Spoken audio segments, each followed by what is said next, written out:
Hi అండి. మనం back part నడుం పట్టి హ్యాండ్ వర్క్ లేకుండా నీట్గా ఈజీగా ఎలా వేసుకోవాలో ఇప్పుడు చూద్దామండి.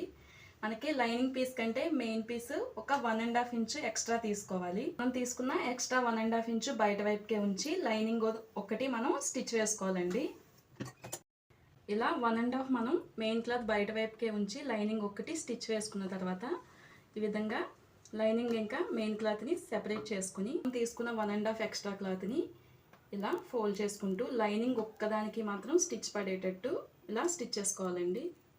ఇలా లైనింగ్ పైన మాత్రమే స్టిచ్ పడేటట్టు మనం తీసుకున్న ఎక్స్ట్రా క్లాత్ని స్టిచ్ చేసుకోవాలి. ఇలా స్టిచ్ చేసిన తర్వాత మనం ఈ లైనింగ్ మొత్తాన్ని మెయిన్ క్లాత్కి అటాచ్ చేసేసుకోవచ్చండి. చూసారు కదా, మనకి లైనింగ్ ఒక్కదానిపైనే స్టిచ్ పడుతుంది, మెయిన్ క్లాత్ పైన స్టిచ్ రాదండి. హ్యాండ్ వర్క్ అవసరం కూడా మనకి ఉండదు. చూసారు కదా, హ్యాండ్ వర్క్ అవసరం లేకుండా అలాగే మనకి